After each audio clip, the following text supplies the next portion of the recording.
Dumela, Sawubona, Mala, Lacha, Ita. Good day. Welcome back. I am so thrilled to be able to have the opportunity to engage with you on this journey of social entrepreneurship and strategy.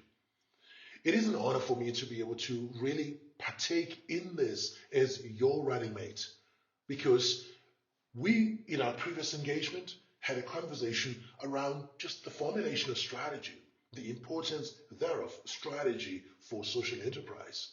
We looked into the actual development of strategy. We identified what was going to be the process through which you could be able to formulate a strategy you would be very proud of and be able to implement. Knowing what we know is that many are able to put together strategies but struggle at a point of actual execution. So, in this time and this segment, what I'd like us to be able to pay attention to would be how we distinguish your role as an entrepreneur, founder, or that executive inside the organization who has the responsibility of facilitating and promoting social entrepreneurship as part of the corporate social investment of your organization. And the role that is played by your team or your management organization that takes care of the execution of strategy. Further on, what we would like to be able to venture into is the application of a disciplined approach to strategy execution. Why would that be necessary? To a large extent, we find it is easy to formulate a strategy.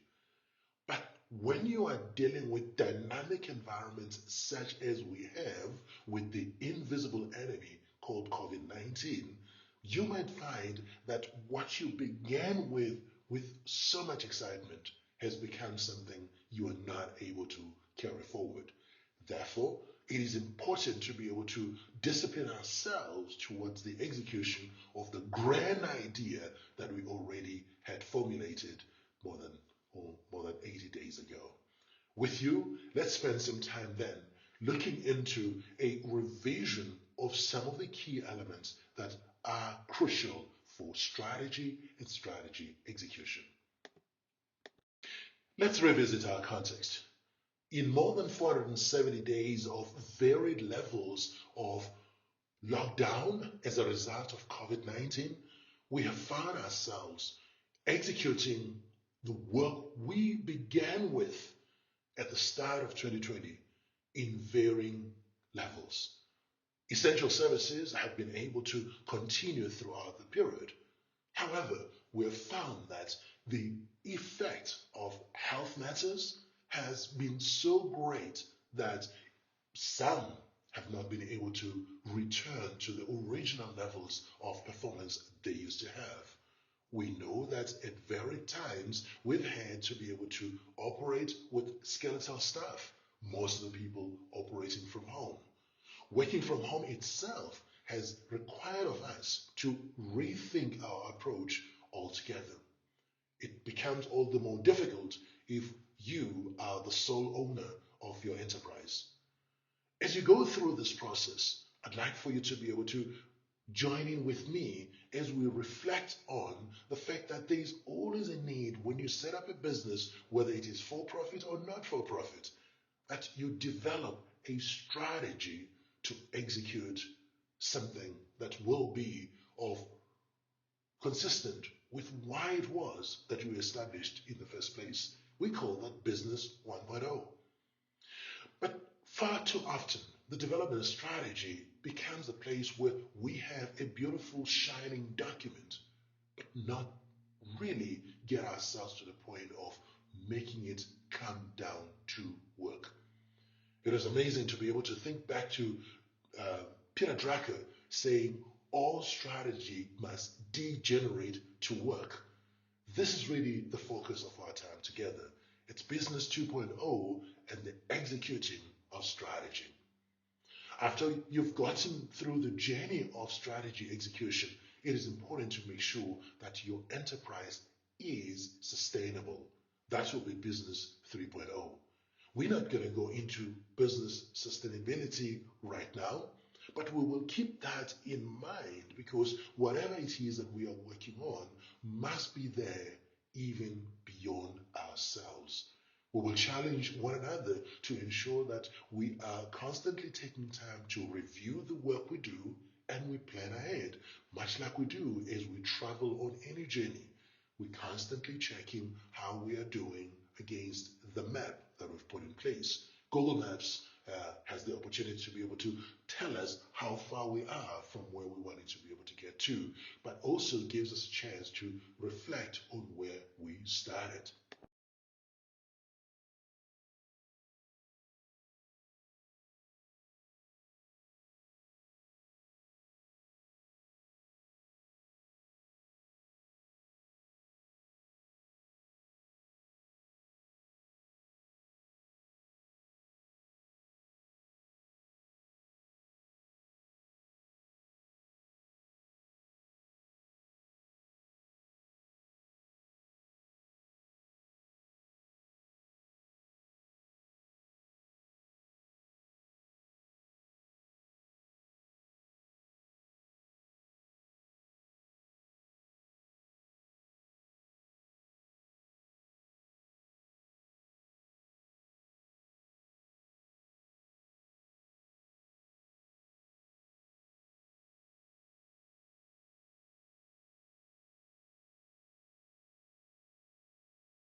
Knowing What You Are For by Jeff Henderson, a book released in 2020, is core to the work we are engaging with right here.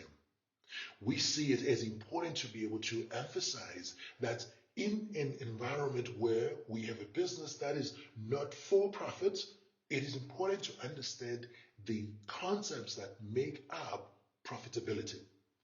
But it is also even more important to be clear about our purpose. We know that social enterprise is really about addressing key issues that are in society that may not have been paid attention to deliberately by many who are driven by profit as a motive. We are engaging in that because we are not comfortable seeing the need and not attending to it.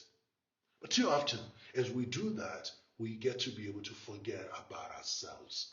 So, in the writing of Jeff Henderson, we take note of the fact that we've got four groups of people we need to be able to pay attention to. Just by way of revision, society is where we do our business in. So it is important to be able to look into how our business is good for society, not in society.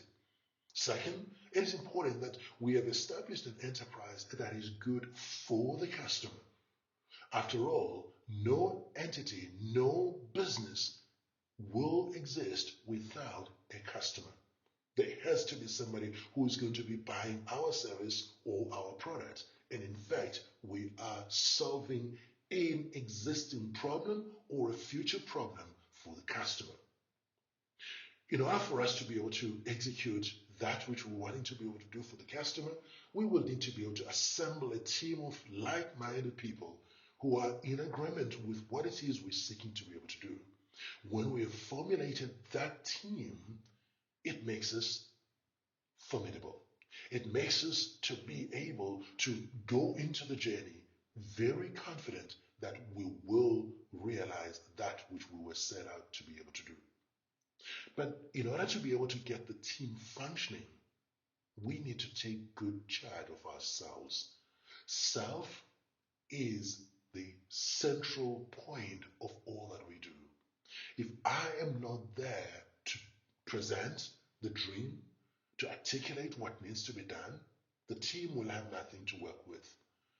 But if also I am not there to be able to communicate what I see as the real need in community out there, we may find that the enterprise is not established.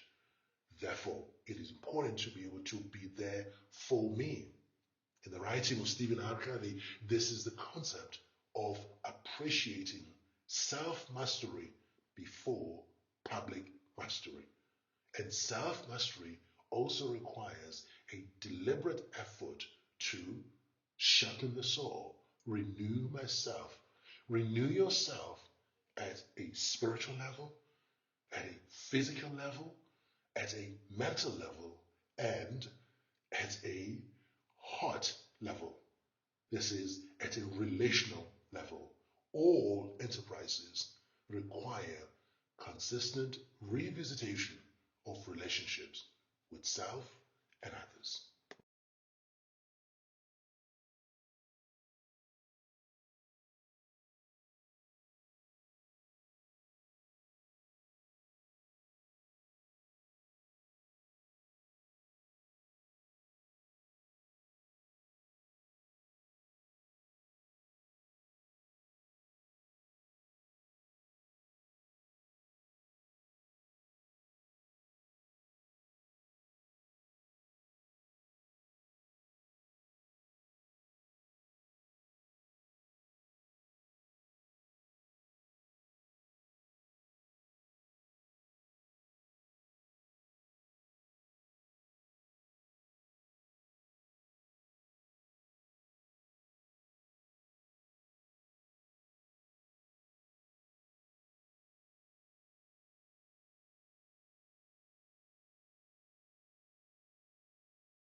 As we revisit the two P's, purpose and profits, we want to be able to pay attention to the key responsibility you as an entrepreneur or as a leader have to be able to be playing to take your organization forward.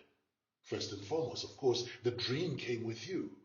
And if you are a person who is inside an established enterprise and part of your key responsibility is to lead the corporate social investment aspects or enterprise development process for your organization, you need to be carrying that dream.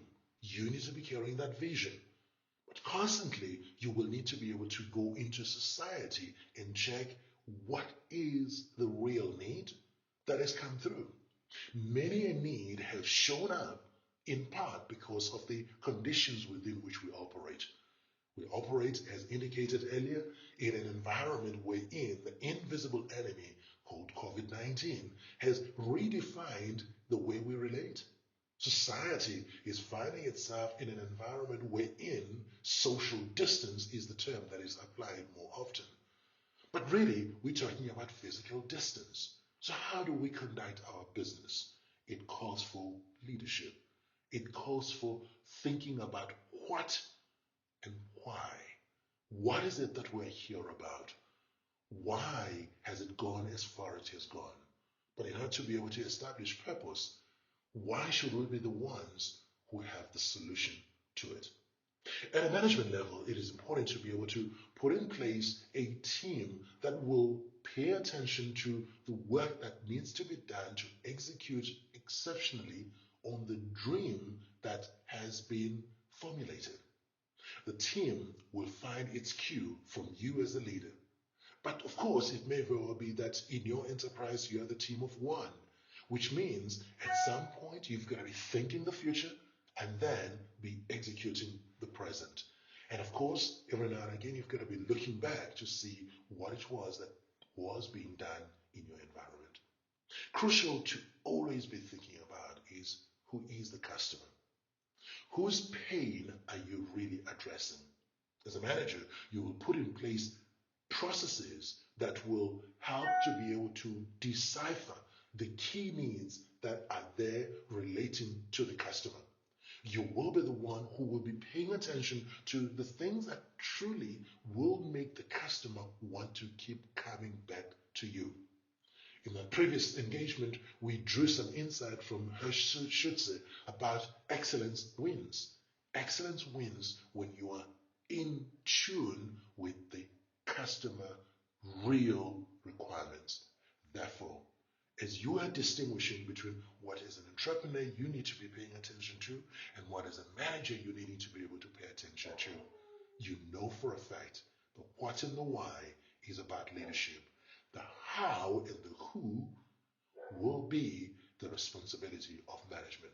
But of course, when also becomes important to be able to take note of and work with. When those are clear, the world and the journey before us becomes a lot clearer. Let's relocate strategy.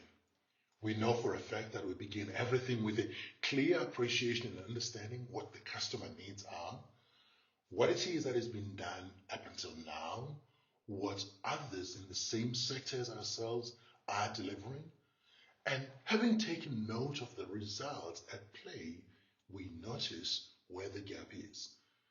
Our establishment of our enterprise and the units within which we operate is really out there to fulfill a way of filling the gap. We are clear about our purpose. We've come to understand the vision for this enterprise that we're a part of. We said that vision is purpose achieved with excellence.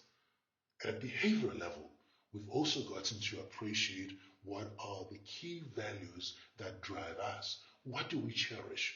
What do we value the most? We then also got into the appreciation that the strategy that we developed or have been reviewing as we did in the last time will need to be supported and buttressed by the processes, the structures, and systems that have been deliberately formulated in order to address existing needs and future needs. It is crucial for us to be able to make sure that we are paying attention to the thought processes that influence how we go forward and how others in the marketplace are behaving. Because if we're going to do things the same way as everybody is doing, we're not going to be able to distinguish ourselves. It is as we step into the environment of business and enterprise with a mindset to be a change that we desire in the world, that the world will also embrace us back. The behaviors that are going to be demonstrated in the organization that we're in, that we have formulated or we have joined into, are going to be articulating the critical culture that we put in place. What becomes your dominant culture? Most organizations are going to be saying that our culture is about performance. But are you just about performance, or is it also about learning?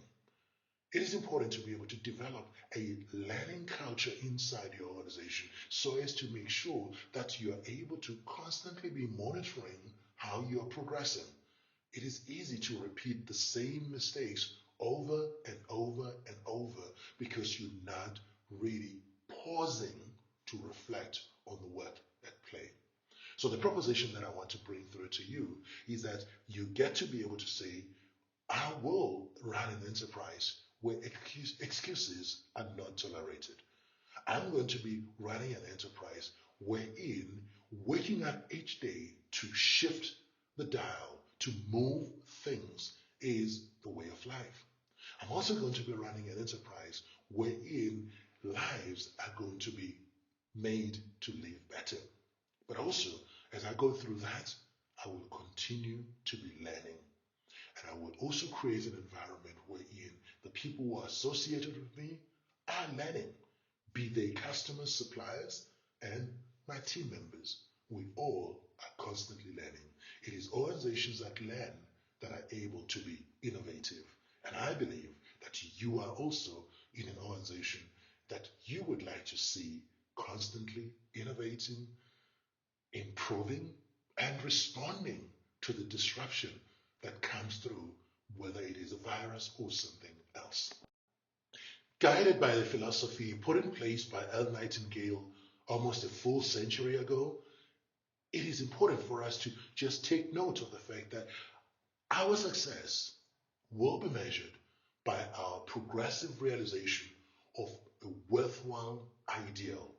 Your setting up of the enterprise that you're a part of, your setting up of the unit that you're a part of, was because there was an ideal that needed to be fulfilled. Continue with that, and as you engage on a daily basis, on a weekly basis, on a monthly basis, you will note success as there is a gradual movement forward. Some of it may very well be the lessons we get from the Kaizen approach that those in Japan have utilized all through the years. We spoke previously about the importance of distinguishing ourselves by not staying in the same field that everybody is involved in, right? Being deliberate about shirking opportunities that may be existing just next to where everybody else is working. Repurposing our business, repurposing our entities is one of the key things we will need to be able to embark on if we are going to continue and be relevant in the workplace. The statement, disrupt or be disrupted, is absolutely apt in the times that we're operating within. We may not be really a force to be reckoned with if we are concentrating on beating the competition. It is important for us to be able to be deliberate about making the competition totally irrelevant. I think it's also important for you to be able to look into the importance of ensuring that you create new demand and new value in the marketplace instead of trying to capture a slice of the existing market. If nothing else, COVID-19 has given us the opportunity to be able to find new avenues and new opportunities that we had not paid attention to previously. This very process of learning virtually is a blue ocean process in itself. Of course, Khan began this with the MOOCs a couple of years ago. But what is really interesting for us to take note of is that we are now in a position when we could do blended learning as a way of life. Being able to disprove the value cost trade-off process and make it necessary that we do not have to be letting go of value by putting in place so much work, as it were.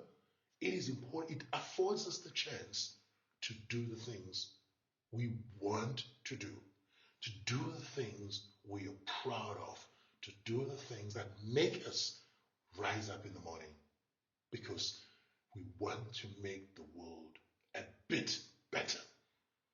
You and I are engaged in the way we are, in the world that we are in, because we want future generations to benefit from what we do.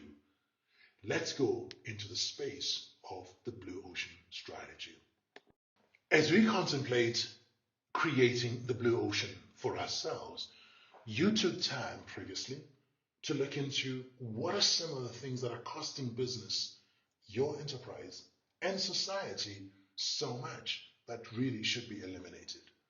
What are some of the things that are costing you a lot because you are putting a lot of energy on, but if you were to be able to stand back, reflect on what's at play, you could actually begin to reduce some of the exertions that you've been engaging in. We said it is important to be able to be deliberate about identifying cost elements that need reduction. cost elements that need to be done away with altogether. But I think it's also important to be able to think about value creation. In the world we're operating within, people pay for that which they attach value to. The opportunity that has come through in the light of COVID is for us to start looking into how we raise the standard. We raise the quality of service that is being rendered. We raise consciousness around the things that matter. At the same time, we have the opportunity to be innovative. We have the opportunity to create things, to start things altogether. The terminology of pivoting has been used quite extensively. But what we know is that as we raise the standard, we raise the quality of service, we raise the product value, we also are making our enterprise to be seen as value adding instead of value extracting. The 4 actions identified include looking into the industry and saying there are things that everybody has been taking for granted that really aren't adding any value. So we should get rid of them. I know you took some time on this. This time around, as per the roadmap that we formulated, I'd like for you to be able to revisit, just recapture for yourself. What are the things that you have in the last 80, 90 days eliminated? You've looked into it. You've looked into your enterprise and come to appreciate that. Second, I think it's important for you to be able to think about what are the things you're now doing less of.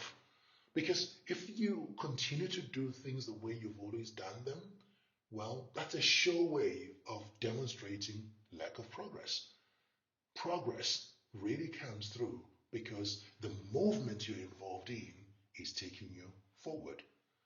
It is also important to be able to look into things that you are doing better. What have you raised your level at? What have you upped the ante on? Taking note of that is also demonstration of the level of learning you are giving to yourself. I'd like for you to take some time around what improvements you've made as you raise the standard. But if nothing else, this period that we're operating within has given us a chance to be creative, just given us a chance to revisit the way things have been. And we've come to appreciate that there are things that are in the industry that aren't really addressing the needs. And therefore, we have the opportunity to create something fresh for the marketplace altogether. You would have noticed, obviously, that delivery of products at home has become the standard. When you had an organization such as Shoprite Checkers going into the space of doing their 60 minutes, 60-60, they created for themselves in the marketplace something that has set the tone, as it were, for other retailers to be able to consider if it is possible to place an order and within 60 minutes have it delivered. That in itself was an innovation. What innovation in your sector could you be able to bring in? But we also had an opportunity, as we were reflecting in the previous engagement, that there were at least 9 disruptive business models that we could venture into. There's got to be one that you looked at and you said, I would want to be able to get into this. As you are doing the reflection, I'd like for you to take some time, therefore, and just go back into those 9 disruptive business models and find which one could be yours. Has there been some success that you have notched in embracing one of them?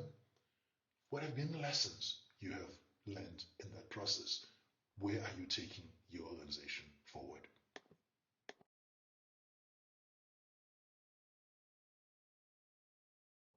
We emphasize the importance of looking at the opportunities that the marketplace presents to us, but also the very real threats that may be there in our pursuit of executing our strategies. And as we engage in the marketplace, we will be able to look into what's happening outside and bring it internally and say, are we well geared for the opportunities and the challenges that are out there? And as we deal with that, we start looking into what are our strengths. Are the strengths matching up to that which is happening in the marketplace? Or are we finding ourselves weakened, as it were, because what is happening in the marketplace is not matching with our capabilities? We took some time and we reflected in the previous engagement, and I'd like for you to be able to revisit that process once more.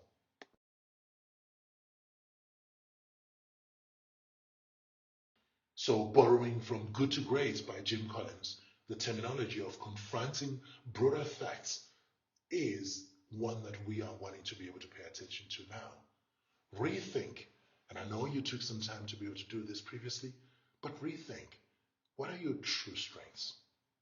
What is chomping you on the sides? What are the weaknesses?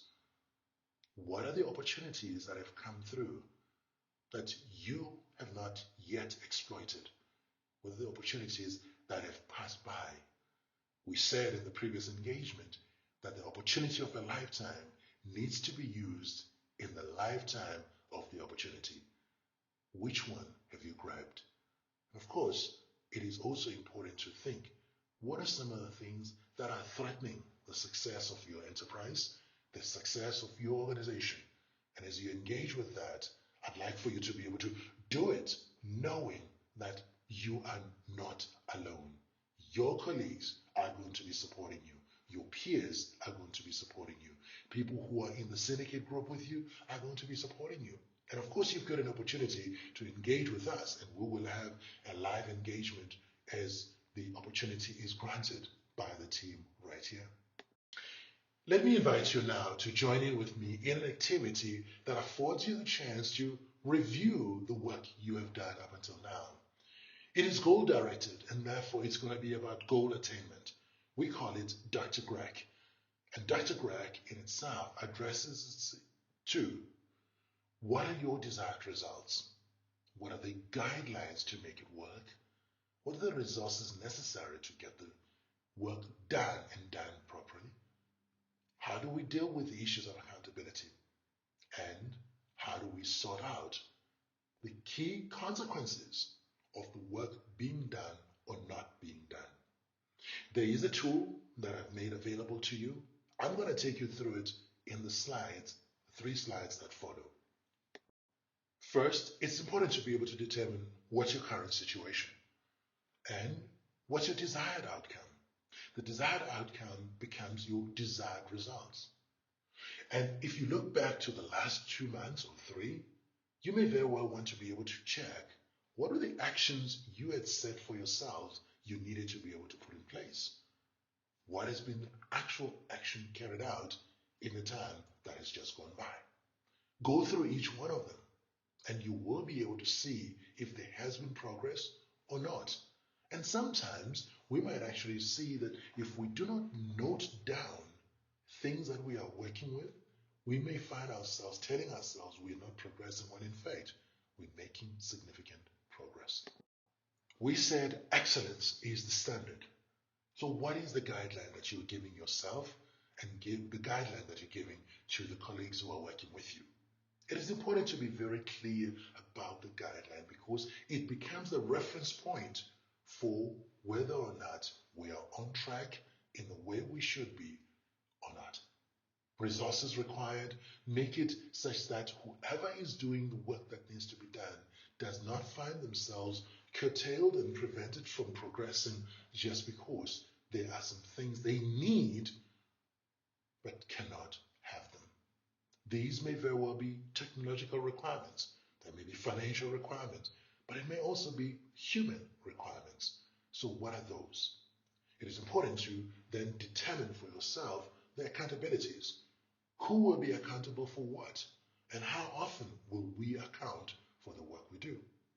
When you are clear about your delivery date, it becomes easier to be able to keep track of the progress being made or not.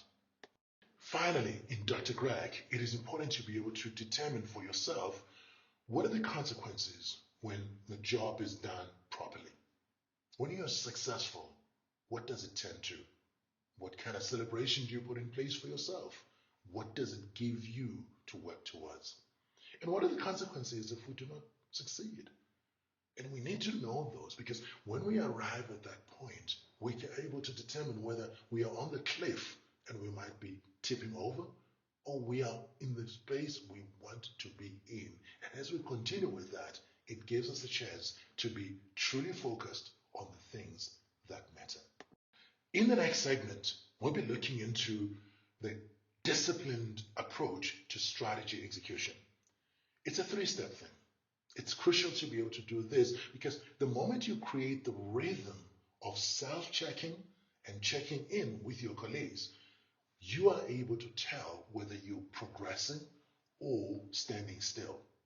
In 3 steps, it is possible for you to be able to hold yourself accountable for the commitments that have been made, and for colleagues to hold themselves accountable for commitments that have been made.